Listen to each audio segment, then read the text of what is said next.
Hello everyone and welcome back to another video from Wake in Tech. In this video, I'm going to show you how to download the Cash App application on your device. To find out how, make sure you watch this video all the way until the end. And before we begin, just hit that like and subscribe button real quick and let's get started. If you're on iOS, then you might want to open up the iOS App Store. And if you're on Android, then you will need to open up the Google Play Store. So go ahead and open up your Google Play Store and just search for Cash App.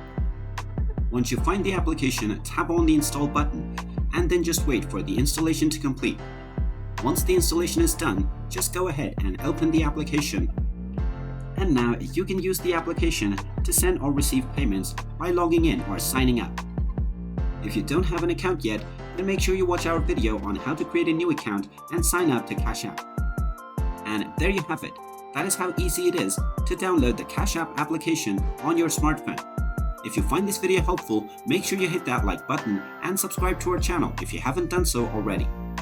Also ring that notification bell to never miss another update from us. Thank you for watching and I will see you again in the next video.